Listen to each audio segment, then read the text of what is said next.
Welcome back to Good News, Bad News, the Libertarian Christian Institute Roundtable, where we travel around the world in our brains and discuss things that are going on around the world.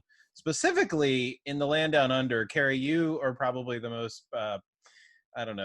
qualified person to talk about what's going on in Melbourne because you Why is she qualified? She's qualified because she almost went there. I almost went there. I almost went there. Almost went to Australia for a conference and COVID shut her down. Oh, yes, so By that logic, I'm much more qualified.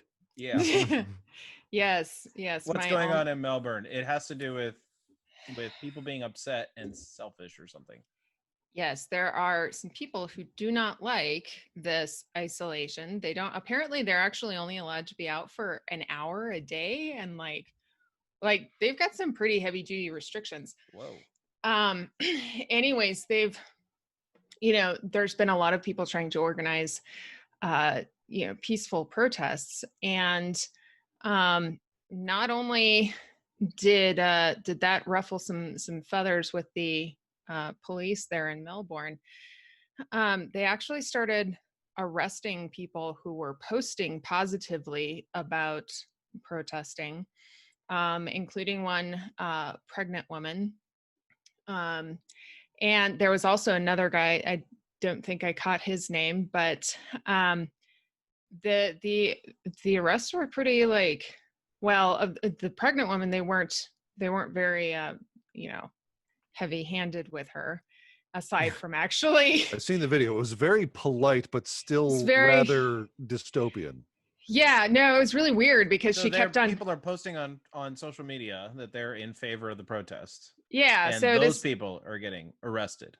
Yeah, well, this woman in particular, there we go. We have a screenshot. This woman in particular had made a Facebook event and was promoting it. And so she was charged with incitement to protest. Oh my gosh. That was the charge, incitement to protest. And she was like, what? This is illegal. I didn't even realize, isn't this free speech? And, when she was trying to get answers from the cops who were there, all they were doing was reading the Australian equivalent of our Miranda rights. So at any rate, she was eventually released, and the news reporters were asking her whether she was going to go ahead and go forward with the protest, and she was like, "No, I'm too scared." Then anyways, they won. That's intimidation tactics. They won. Yeah. Yeah. There was another man who had been posting videos, explaining, okay, guys, this is their plan. They being the police, they're going to be blocking off roads and doing this and that and another. So this is what you should do. And you should be, as compliant with all of these rules as possible while still protesting. And so the police showed up at his door that morning, and he apparently had a balcony outside of his window. And so he was able to video record down. It was probably one of the more funnier arrests ever. Yeah, it was. It was, yeah. But they even got a Monty Python sketch unto itself. What are you doing here? Yes. We're here to arrest you. I don't want to go. Yeah. I don't want to go. But they actually do that, mate. They actually got a battering ram and rammed down his door. So anyways, then they did actually have a protest today, and they were blocking off, the cops had blocked off the highways, all the roads into, wherever it was that there was some monument or building that they were all going to protest at. I forget what it was called.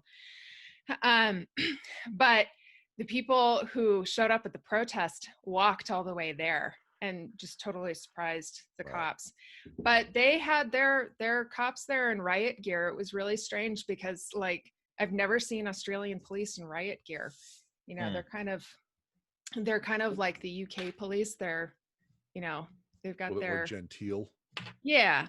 But no, they were They were there ready. Did they even know how to use the battering ram, or was it like, you know, they did? They were reading the manual in the car. Yeah, right.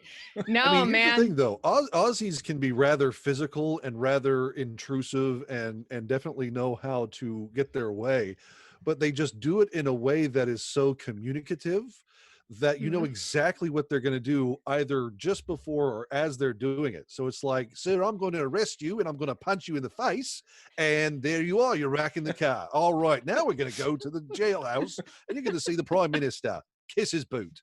You know, that's what it's going to be. So yeah, I apologize to all of our Australian friends. For your accent, or for telling them something about themselves? We're making vast swath assumptions about their lives and culture. So my accent was primo. But yeah, so the things that, you know, their police chief and Daniel Andrews, who's like the governor of the state of Melbourne, or however that works. They were all up there, you know, giving their press conferences, and they were like, these are just selfish people. They're not thinking about the community. They're not thinking about, you know, how they're impacting people and how they're hurting the entire community. And this is just selfish. And so they should be arrested. Well, can I share just a quick shot here? Let me share the screen one more time. I'm not going to play the video, and people can see this on the BBC if they want, but that is one of the protesters that is being masked, who is being arrested and masked at the same time. So quite literally muzzled and I mean, wow, it's absolutely ridiculous. And this was in Melbourne, and there's a lot of people that were just, I mean, look at all those cops on one or two guys, and they, I mean, these people they themselves are peacefully protesting about the lockdown measures that they have gone through. And I myself, I should say, I know a thing about protesting lockdowns, because frankly, I've organized quite a few of them, and have been to and spoken at many of them.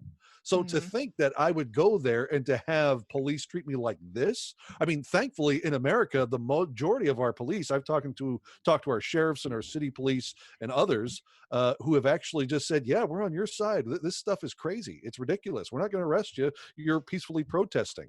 So to see the opposite end of this, however genteel it might be, it's still a big nanny boot on the neck of the regular Australian man. Yep. And pregnant woman.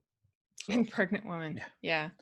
Yeah, it's pretty sad. I mean, you kind of talked about what I was going to say there, Matt. It's like, well, at least in America, we have laws against this kind of thing.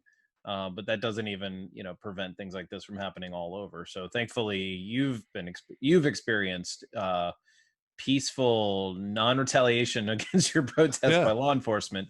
And you know, you've even met people of like mind in law enforcement. So at least we have that. This kind of goes back to something that I was saying a couple of weeks ago about the question of how does tyranny start?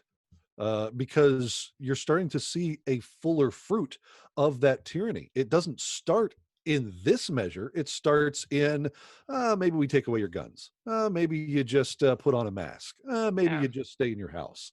And then it just keeps going and going and going. And the people who stand up in the beginning phases of that are called names and are told that they're not protecting people, that they're being unreasonable and irrational and all these kinds of things. And, you know, we're the signposts at the beginning of tyranny saying, you don't want to go down this road. And this is the primary reason why. Yeah. Sort of moral culture can actually stand up and say, we're doing the right thing by arresting a pregnant woman who was organizing a peaceful protest, abiding by these ridiculous guidelines, but doing it in a way that nobody could really have any real moral outrage against. So you have one end of the society saying this is an outrage because a pregnant woman organized a peaceful protest? Are you kidding me?